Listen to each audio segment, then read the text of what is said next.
Hello everyone, welcome और welcome back to my channel. तो students, जो मैंने आप लोग के साथ सीरीज स्टार्ट की थी 6 to 10 तक की एनसीईआरटी साइंस की, उसमें मैं जो 6th और 7th क्लास है वो डिस्कस कर चुकी हूँ एंड 8th क्लास की भी केमिस्ट्री और बायोलॉजी सेक्शन आप लोगों के साथ डिस्कस कर चुकी हूँ। आज लेकर आई हूँ फिजिक्स सेक्शन। तो चलिए स्टार्ट करते हैं। इसका फर्स्ट चैप्टर है फोर्स एंड प्रेशर। फोर्स क्या होता है? किसी भी ऑब्जेक्ट को पुश और पुल करना, उसको फोर्स बोला जाता है। फोर्स हेल्प करता है, डायरेक्शन ऑफ मोशन को चेंज करता है और शेप ऑफ ऑब्जेक्ट को चेंज करता है। जो फोर्स एक दूसरे के कांटेक्ट में आने से होता है उसको बोलते हैं कांटेक्ट फोर्स, जैसे मस्कुलर और फ्रिक्शनल फोर्स। फ्रिक्शनल फोर्स कब होता है? फ्रिक्शनल फोर्स जो होता है वो अपोज करता है मोशन को, जब एक बॉडी का सरफेस दूसरी बॉडी के साथ कांटेक्ट में आ रहा होता है। और जो फोर्स मसल एक्शन से होता है वो मस्कुलर फोर्स होता है, जैसे आटा गूंदना वगैरह, आप आटा गूंदते हो। नेक्स्ट जो नॉन कॉन्टैक्ट फोर्स होते हैं, जो फोर्स एक्टिंग विदाउट कॉन्टैक्ट, जो विदाउट कॉन्टैक्ट होंगे वो नॉन कॉन्टैक्ट फोर्स होते हैं। ये होते हैं मैग्नेटिक हो सकते हैं, इलेक्ट्रोस्टैटिक हो सकते हैं और ग्रेविटेशनल हो सकते हैं। मैग्नेटिक में क्या होता है कि ऐसा फोर्स जब कोई मैग्नेट किसी मेटल और कोई अदर मटेरियल को अपनी तरफ अट्रैक्ट करता है। जो मैग्नेट होता है उसके दो पोल होते हैं, नॉर्थ एंड साउथ। जब साउथ और नॉर्थ एक दूसरे को अट्रैक्ट करते हैं और जब नॉर्थ नॉर्थ एक दूसरे को ये रिपेल करते हैं, सेम पोल रिपेल करते हैं और ऑपोजिट पोल्स अट्रैक्ट करते हैं, ठीक है। इलेक्ट्रोस्टैटिक फोर्स में क्या होता है? जो force exerted by charge body to another charge body, इसमें चार्ज पार्टिकल के लिए होता है आपका ये इलेक्ट्रोस्टैटिक फोर्स। और ग्रेविटेशनल फोर्स क्या होता है? ये फोर्स एक्सर्टेड बाय अर्थ, मतलब मान लो फॉर एग्जांपल आप कोई बॉल ऊपर उछालते हो और वो नीचे की तरफ ही आती है, तो वो होती है due to gravity, gravitational force. Liquid and gases exert करते हैं pressure on inner side of wall of container. Next आपका प्रेशर क्या होता है? Force upon area. जितना ज़्यादा एरिया होगा उतना ज़्यादा प्रेशर, जितना कम एरिया होगा उतना ज़्यादा प्रेशर होगा। और प्रेशर जो एयर लगाती है अराउंड, तो उसको बोलते हैं एटमॉस्फेरिक प्रेशर। नेक्स्ट है फ्रिक्शन। जो फ्रिक्शन होती है वो हमेशा फोर्स के ऑपोजिट लगती है। फ्रिक्शन डिपेंड करती है सरफेस पे, स्मूथनेस पे और हार्डनेस पे। जो स्मूथ सरफेस होगा वहाँ पे लेस फ्रिक्शन होती है और हार्ड सरफेस पे ज़्यादा फ्रिक्शन होती है। जो शूज़ में सोल लगाए जाते हैं और व्हीकल्स में टायर्स, तो वो हेल्प करते हैं फ्रिक्शन को इंक्रीज़ करने में, जिससे स्लिप वगैरह नहीं होते। मतलब जो फ्रिक्शन होती है वो रिड्यूस होती है बाय ऑयल, पाउडर्स, ग्रीस वगैरह, और इन सबको बोलते हैं ल्यूब्रिकेंट्स। जो स्टैटिक फ्रिक्शन होती है वो ज़्यादा होती है स्लाइडिंग फ्रिक्शन से, और स्लाइडिंग फ्रिक्शन होती है वो ज़्यादा होती है रोलिंग फ्रिक्शन से। रोलिंग फ्रिक्शन सबसे कम होती है। Frictional force exerted bye fluid. जो फ्लूइड फ्रिक्शनल फोर्स यानी ऑपोजिट फोर्स एक्सर्ट करते हैं उसको बोलते हैं ड्रैग।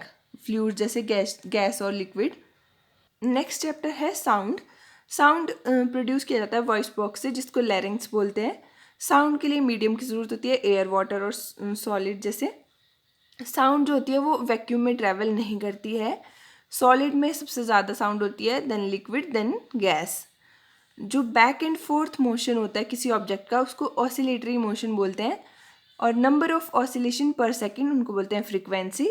फ्रीक्वेंसी को मेजर किया जाता है हार्ट्स में। देन जो साउंड होता है उसमें फ्रीक्वेंसी भी होती है और एम्पलीट्यूड भी होता है। जो लाउडनेस ऑफ साउंड होता है वो प्रोपोर्शनल होता है एम्पलीट्यूड के, ठीक है। और unit of loudness of sound क्या होती है? डेसिबल। जो नॉर्मल ब्रीदिंग होती है वो होती है 10 डेसिबल। सॉफ्ट विस्पर होता है 30 डेसिबल। नॉर्मल कॉन्वर्सेशन होती है 60 डेसिबल। एंड बिजी ट्रैफिक होता है 70 डेसिबल। एवरेज फैक्ट्री होती है 80 dB।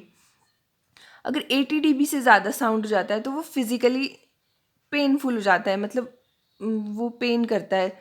In amplitude, if amplitude is small तो साउंड भी फीबल होगी। और फ्रिक्वेंसी डिटरमिन करती है पिच को।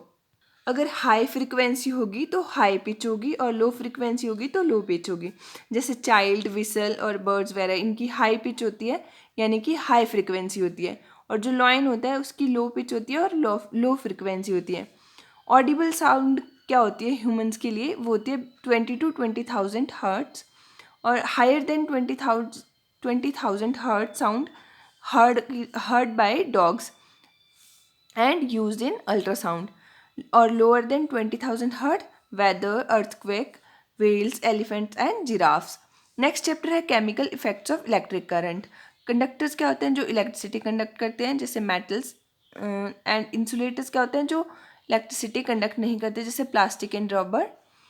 जो लिक्विड होते हैं वो इलेक्ट्रिसिटी कंडक्ट करते हैं, वो सोल्यूशन होते हैं, जैसे एसिडिक हो सकते हैं, बेसिक हो सकते हैं या सॉल्ट्स हो सकते हैं.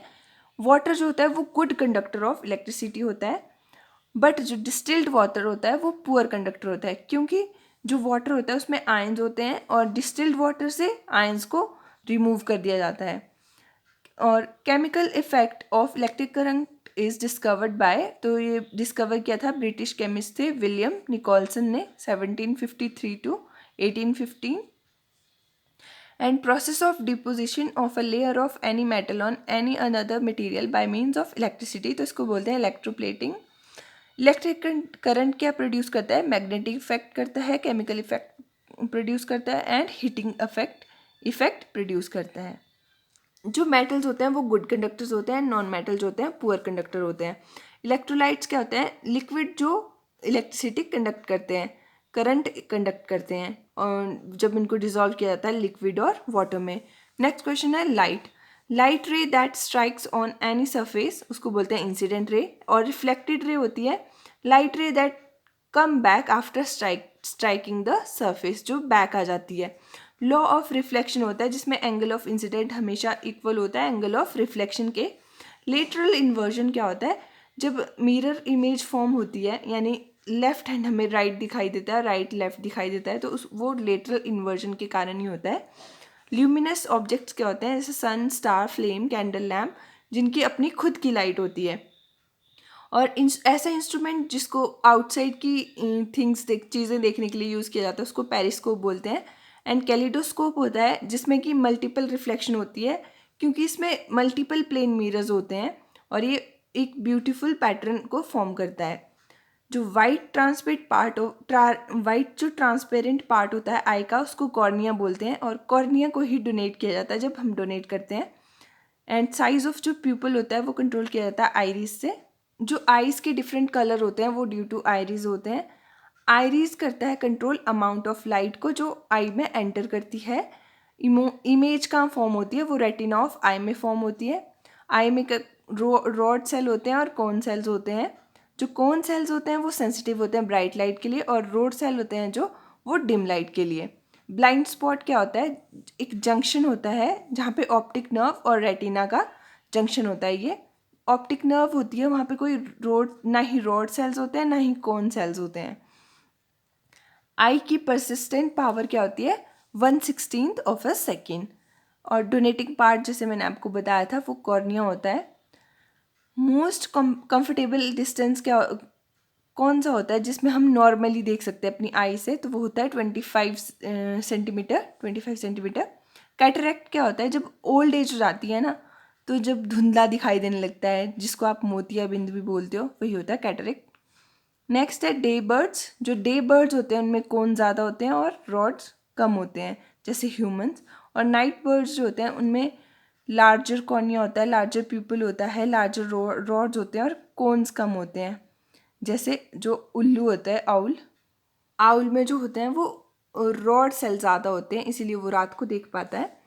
नेक्स्ट आते हैं non optical aids and optical aids. जो नॉन ऑप्टिकल एड्स होते हैं वो ब्लाइंड लोगों के लिए होते हैं, जो ब्लाइंड होते हैं, जैसे electronic aid, visual aid, tactile aid, auditory ads.